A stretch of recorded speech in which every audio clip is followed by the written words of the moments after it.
Os cookies, eles são pequenos registros ou até mesmo pequenos programas que às vezes não há uma proporcionalidade entre aquela funcionalidade que está sendo oferecida e a coleta de dados.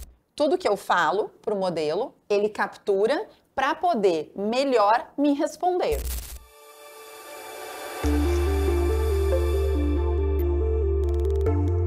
Olá, tudo bem com vocês? Sejam muito bem-vindos a mais um episódio do Generativas. Eu sou Juliana Campagnoli. E eu sou a Carla Marcolin. E aqui a gente fala de tecnologia e de inteligência artificial com uma pegada mais acadêmica, porém descomplicada. E se você curte o tema, ou se não curte, mas já percebeu que precisa se aproximar dele, esse é o seu lugar. E a gente vai falar de quê hoje, Carlinha? De privacidade. Então, privacidade. E eu começo com a seguinte pergunta. Você costuma ler os termos de uso dos aplicativos e das plataformas digitais? A maior parte das pessoas não. Exatamente. Foi exatamente isso que uma pesquisa da Deloitte de 2017, uma multinacional aí da consultoria, revelou. 91% dos consumidores dos Estados Unidos não leem os termos de uso. E o que isso implica? Muita vulnerabilidade. A gente sabe que a gente está no meio digital e a gente precisa entender os limites, como que vão ser utilizados os nossos dados. E isso implica num certo consentimento viciado, porque se você não sabe o que você está aceitando, você não sabe que risco você está correndo. E um exemplo bem claro disso no nosso dia a dia são os cookies, né, Carlinha? A gente abre um site e aí de cara já vem aquela pergunta, você aceita os cookies? E muita gente aceita por simples conveniência, sem se tocar de uma responsabilidade. E é importante a gente entender como é que isso funciona, né, Carlinha? Os cookies, eles são pequenos registros ou até mesmo pequenos programas que vão entender não só os dados que você insere num site, mas também onde você está clicando, quanto tempo você passa rolando uma página, quais são os conteúdos no momento que você rola a página que estão no centro da página, nos cantos da página, tudo isso para entender onde está a sua atenção. Os cookies têm uma funcionalidade para explicar para as empresas quais são os conteúdos que os consumidores, os clientes, os usuários estão mais interessados. Mas, ao mesmo tempo, eles acabam coletando os nossos dados e, às vezes, há um certo exagero, coletando informações como qual é o nosso navegador, quanto tempo a gente fica online, qual é a configuração do nosso computador e outras coisas, especialmente quando a gente fala de cookies no celular, como o que está aberto no momento que a gente está navegando, quais os contatos que estão ativos e até outras informações que a gente não gostaria de compartilhar. É bem verdade que a nossa situação já foi pior. Hoje, pelo menos, as empresas são obrigadas a perguntar se a gente aceita essa compartilhação via cookie. E a gente pode negar isso e deixar só os cookies chamados estritamente necessários, que são os cookies para a funcionalidade do site, para que o site role, para que os links funcionem adequadamente. E a gente pode desativar os cookies de marketing ou outras coisas. E antes, o cenário que a gente tinha era que nem isso era perguntado. A gente simplesmente aceitava ao entrar num site. Mas muitas vezes a gente compartilha mais coisas do que a gente gostaria. Exatamente. Então, o que a gente percebe? Que às vezes não há uma proporcionalidade entre aquela funcionalidade que está sendo oferecida e a coleta de dados, né? E a gente sabe, como a gente já mencionou nos episódios anteriores, o nosso insumo aí da sociedade informacional, desse capitalismo informacional, são justamente nossos dados que estão sendo coletados a todo momento. Um exemplo bem também, acho que do nosso dia a dia em relação a isso, são essas grandes trends aí que vêm aparecendo no mercado. E a gente precisa se questionar, porque a gente sabe que por trás dessas ferramentas a gente tem um modelo de negócio, né, e que eles buscam lucro. E eles precisam de dados. E quanto mais dados humanos, especialmente, porque ainda mais nesse cenário atual que já começa a predominar uma quantidade grande de dados sintéticos, que são aqueles produzidos eminentemente por inteligência artificial, a gente precisa ter esse olhar. Será que quando eu baixo um aplicativo de jogo para o meu filho, ele precisa ter acesso às minhas fotos? Ele precisa ter acesso à minha localização? Se o objetivo é apenas jogar?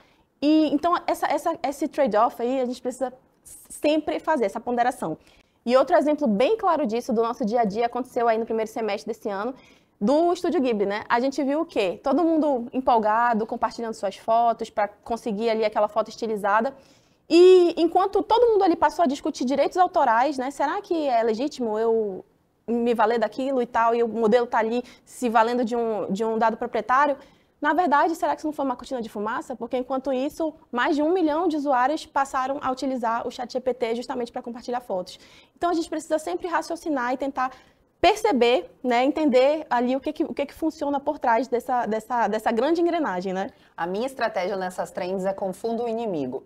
Toda vez que vem uma de mostra uma foto de agora, uma foto de 10 anos atrás, eu mostro uma foto do cachorro, uma foto da paisagem, uma foto de um livro, uma foto de uma pessoa que não sou eu, não tem nada a ver comigo. É pouco, porque talvez só eu esteja fazendo isso em milhões de usuários. Mas eu não gosto de compartilhar esses dados e quem sabe isso pode parar de incentivar tanto esse tipo de trend que sim, coleta de forma gratuita um grande volume de dados que vai ajudar a melhorar modelos de inteligência artificial para as empresas e só elas vão lucrar com isso. Exatamente, é exatamente isso. A gente precisa pensar que não há almoço grátis, né? Quando o serviço é gratuito, o produto somos nós. Exatamente. Quando a gente está falando de privacidade, especificamente nos modelos de linguagem, tem dois aspectos aqui que eu acho importante da gente diferenciar. Um elemento é, enquanto a gente conversa com ferramentas como o ChatGPT, eu tenho como garantir alguma privacidade dos dados que eu compartilho? A resposta é não totalmente. É verdade que você pode, de alguma forma, não escolher que o modelo não use todos os seus dados ou que não guarde todos os seus dados. Mas a todo momento que você está escrevendo algo no ChatGPT, que você está compartilhando dados, o modelo acaba, sim, usando essa informação para conseguir, por padrão, a não ser que você explicitamente peça e parametrize, por padrão, esses dados são incorporados no processo de treinamento para que o modelo fique melhor. A gente já conversou em episódios anteriores que esses modelos eles precisam de um volume muito grande de dados para ficarem cada vez melhor. E o volume de dados que existe na internet não é suficiente, por mais incrível que isso possa parecer. Então, cada vez que a gente vai escrevendo algo nesses modelos, isso também vira base de dados de treinamento. E essa é uma base de dados muito rica, porque perceba, é um dado escrito por um ser humano. E talvez isso esteja ficando cada vez mais raro. Então, quando você digita, escreve alguma coisa, esse é um dado importante para uma máquina que quer reproduzir a forma que um ser humano fala. É o dado que um ser humano escreveu. Então, esse dado, sim, está sendo utilizado para melhorar o modelo. Agora, também não adianta a gente pensar que pelo fato de eu estar escrevendo uma frase, algo específico no ChatGPT, algum usuário do outro lado do mundo vai perguntar o que a Carla está escrevendo nesse momento no ChatGPT e o ChatGPT vai entregar. Nem tanto ao céu, nem tanto à terra. Também não é isso que acontece. Não há uma proteção e o que acontece com esses dados é que eles não ficam navegando entre usuários. Eles ficam todos concentrados dentro do banco de dados do modelo. E aí, cabe a gente falar sobre privacidade em dois aspectos. Privacidade das conversas e privacidade dos documentos. Quando eu estou falando de privacidade das conversas, é esse elemento em que tudo que eu falo para o modelo, ele captura para poder melhor me responder. Isso significa que os nossos modelos têm memória. E essa memória é utilizada para o processo de conversa e para o processo de busca de informação, mesmo fora do modelo, mais especificamente na web. E a gente tem que pensar o quanto eu gostaria que uma empresa tivesse o conhecimento de conversas que talvez eu não contaria para mais ninguém. Será que é realmente numa IA que eu deveria pedir aconselhamento, que eu deveria pedir informação ou que eu deveria compartilhar, inclusive coisas íntimas, psicológicas, pessoais? Eu sei que o modelo tem uma forma de conversar, como a gente já falou aqui, muito sedutora, mas esses dados, eles não são privados. Eles precisam, por necessidade, ir para um modelo para poder retornar uma resposta para a gente. Eles precisam ser processados de alguma forma. Então, sim, mesmo que a gente marque ali e escolha para que não exista um compartilhamento, para que o chat seja especificamente privado, necessariamente os dados estão sendo processados em algum lugar. E isso por si só faz com que exista esse compartilhamento. Um outro ponto é quando a gente fala da privacidade em relação aos documentos, né, Ju? Exatamente. Quando a gente fala de documentos, ali, por exemplo, quando a gente já mencionou a questão do RAG, né, ali para a gente tentar mitigar o risco da alucinação, a dúvida fica, será que esse modelo retém também esse documento que eu estou ali anexando, que eu estou colocando nessa base de conhecimento? E a resposta é sim. Primeiro que eu acho que vale muito a pena a gente dizer que a gente não consegue ter muitas certezas quando a gente fala de tecnologia e de inteligência artificial, né? Quem tem muitas certezas sobre isso tem uma grande chance de estar errado. Perfeito, é isso mesmo. Porque todo dia o avanço aí vem mostrando coisas novas, vem trazendo situações novas, riscos emergentes que a gente sequer pode supor, mas pela forma como o modelo é concebido e justamente por ele buscar ali uma economia, digamos, de processamento, ele não tem, em tese, a capacidade de memorizar todo aquele documento. É claro que a gente precisa levar em consideração que o modelo vai vetorizar aquele conteúdo para que ele possa processar e dar uma resposta. Então, naturalmente, ele vai processar aquela informação. Mas isso não quer dizer que ele necessariamente vai reter o documento, até porque isso iria exigir do modelo uma capacidade de processamento absurda, e isso envolveria dinheiro. Ia ficar caro. Ia ficar muito caro. Então, a gente precisa entender aí que, a princípio, por essa dinâmica, é muito difícil que isso consiga acontecer, mas por ele ter vetorizado informações, e ali a gente vai se valer, né, a Carlinha bem explicou no primeiro episódio a questão do self-attention ali do Transform, ele vai possivelmente vetorizar informações estratégicas e que vão ali estar dentro do processamento daquela informação. Mas uma coisa também bem importante, Carlinha, eu acho que nesse sentido da gente mencionar, é que justamente essas plataformas também vêm atualizando constantemente seus termos de uso. E nós, enquanto usuários, estamos vulneráveis, né? Há uma assimetria informacional, uma concentração de poder dessas plataformas. Isso. E a gente é como se nós estivéssemos o tempo todo ali assinando contratos de adesão. A gente não tem muita opção de dizer, ai, essa partezinha aqui eu não aceito.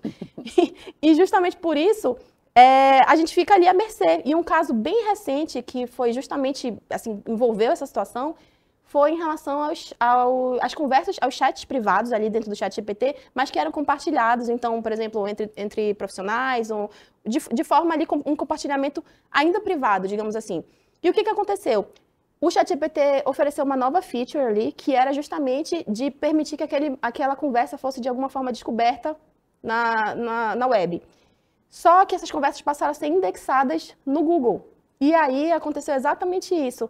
Revelou situações de pessoas que estavam tendo conversas íntimas, conversas voltadas para, enfim, diversas situações e que revelaram uma grande vulnerabilidade. E embora houvesse um consentimento ali formal, as pessoas tivessem eventualmente ali marcado o xizinho de que aceitavam, entra no que a gente mencionou do consentimento viciado, de que a gente muitas vezes aceita sem ler, ou às vezes a gente aceita mesmo lendo, a gente não tem a compreensão do que aquilo representa. Então, aí a importância, né, de a gente estar sempre buscando um letramento, uma literacia nesse sentido. E aí o nosso projeto aqui é justamente nesse sentido, que a gente busque consciência digital. Eu acho que é um grande caminho, né, Carlinha? Um exemplo nisso que tu está falando é muito parecido quando a gente aceita, faz a adesão ou faz o login a um produto digital usando uma conta da Google. Toda vez que a gente faz isso, a gente está fazendo um compartilhamento do uso da adesão desse produto digital com o Google e vice-versa. E o Google também muitas vezes pode estar fazendo uma parceria por permitir essa adesão e entregando alguns dados para outra empresa. Então, toda vez que há esse tipo de compartilhamento, link, entrega entre usuários, ou que a gente coloca uma conta de um produto digital em outro produto digital, há um compartilhamento de informações entre as empresas. Há um compartilhamento por necessidade, porque a gente está fazendo adesão via login único, ou então porque os usuários estão compartilhando informação entre usuários diferentes. Isso faz com que precise haver uma ponte, mas isso também significa que podem estar sendo compartilhados dados a mais do que especificamente o que está sendo discutido ali, ou especificamente entre as necessidades dos diferentes produtos digitais. Logo, é importante sempre refletir se eu sei que é um saco ter um monte de usuário, ter um monte de senha, a gente não lembra das senhas, é verdade. Mas vale a pena refletir se, dependendo do que eu estou fazendo um login, se é um login em relação a um aplicativo para poder mostrar como eu vou ser daqui a 10 anos mais velha. E aí eu vou entrar com a minha conta da Google nesse aplicativo que eu nem sei quem desenvolveu, eu não conheço essa empresa.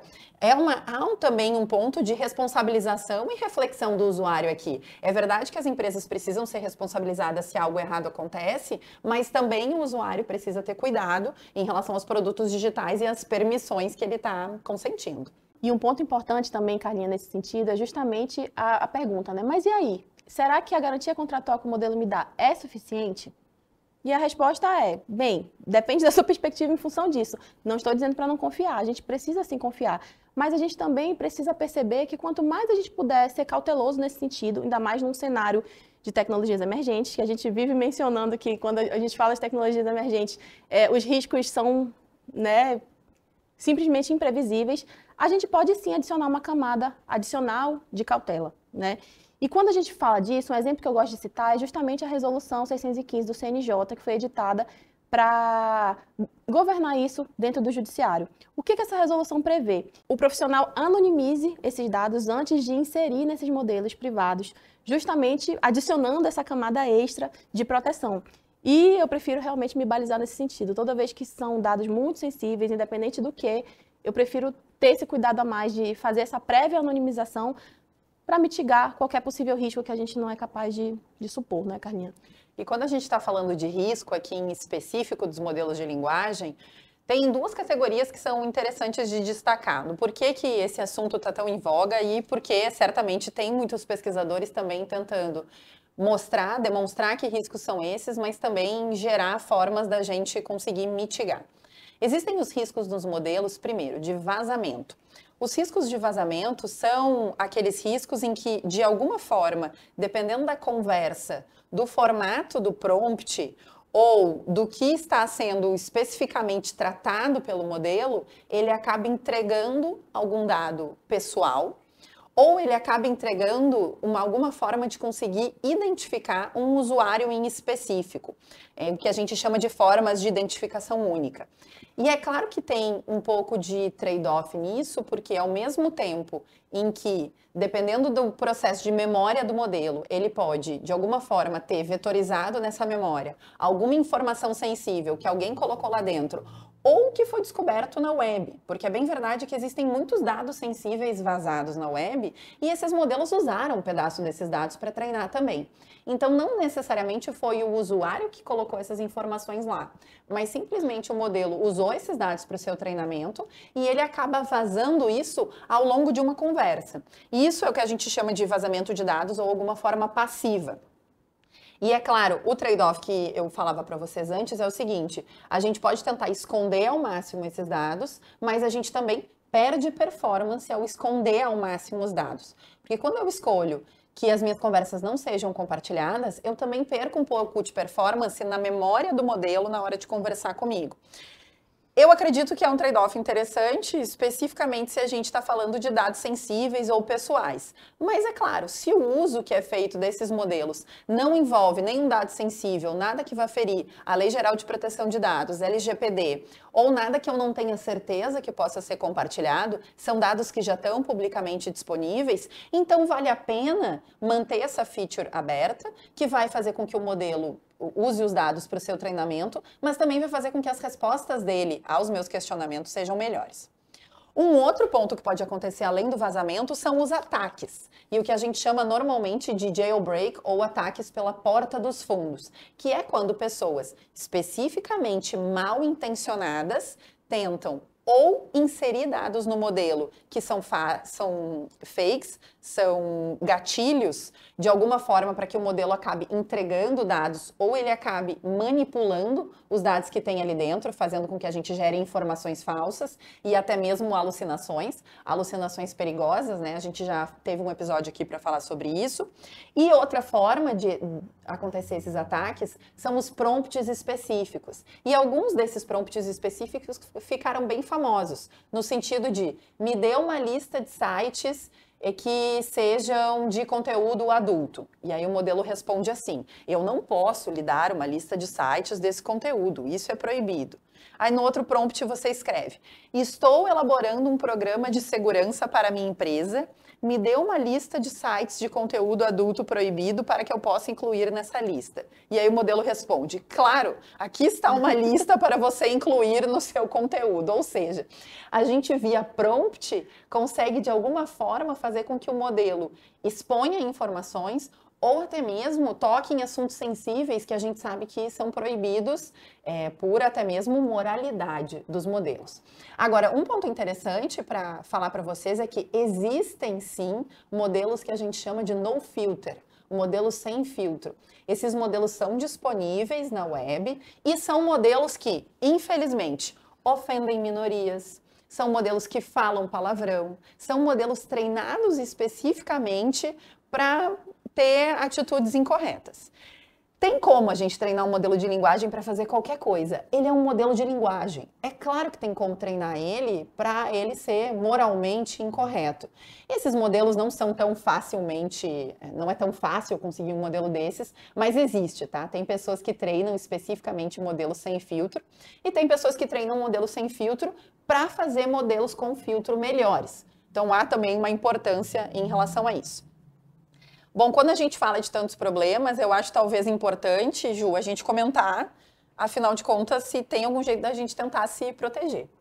Carlinhos, então assim, a gente já tem aí alguns meios de tentar mitigar esses riscos, mas é justamente quando você estava falando dessa questão de estimular o modelo ali numa engenharia de prompt e ele eventualmente vir entregar uma resposta, né, que não era bem a esperada, me veio um outro risco em mente, que eu acho que vale a pena a gente citar, que é o risco da memorização. É um risco emergente, que a literatura vem apontando agora de forma mais recente, que é justamente quando o modelo consegue, digamos assim, regurgitar um pedaço, ele é como se ele memorizasse um pedaço daquela base dele de treinamento e ele regurgitasse exatamente aquele ponto específico. E aí um exemplo disso é justamente o processo que tem sido movido pelo The New York Times em face da OpenAI, e aqui no Brasil a gente já tem também um caso semelhante da Folha, acho que, salvo engano, é a Folha de São Paulo, também em face da OpenAI, mostrando situações em que o modelo liberou exatamente a mesma notícia que foi usada na base de treinamento e ela liberou ali no output.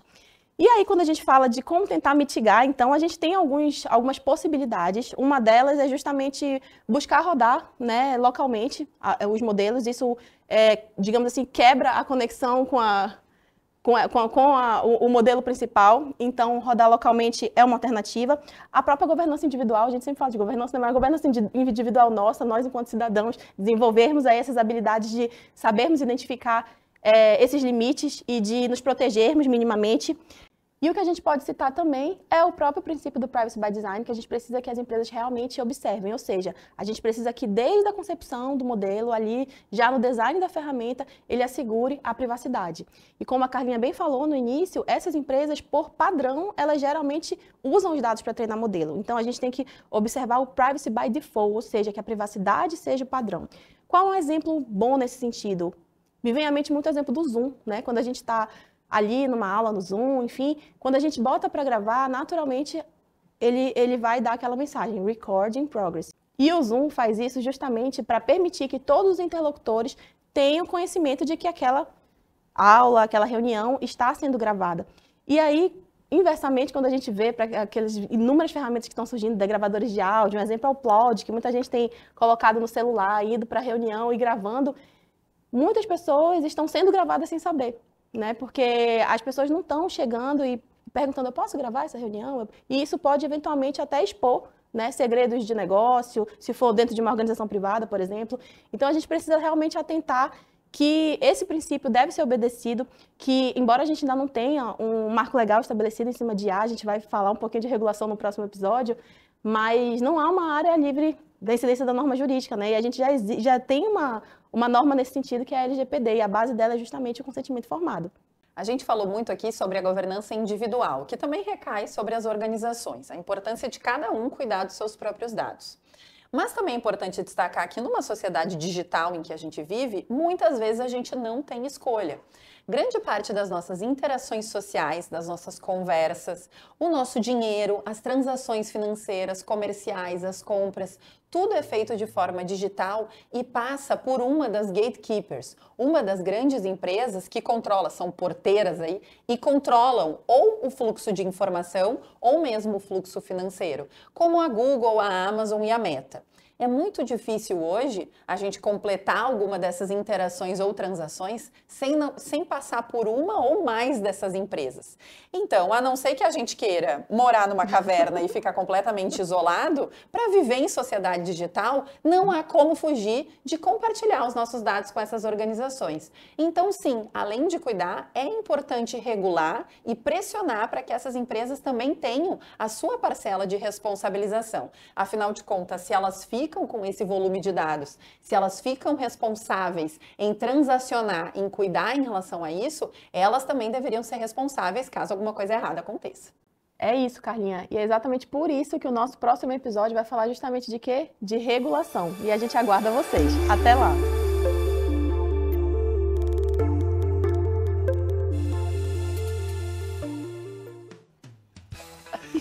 Ai, eu amo. Vamos lá. Vamos lá. Eu nem vi. Ai, que legal. Olha que legal! Uau, gostei também! Adorei.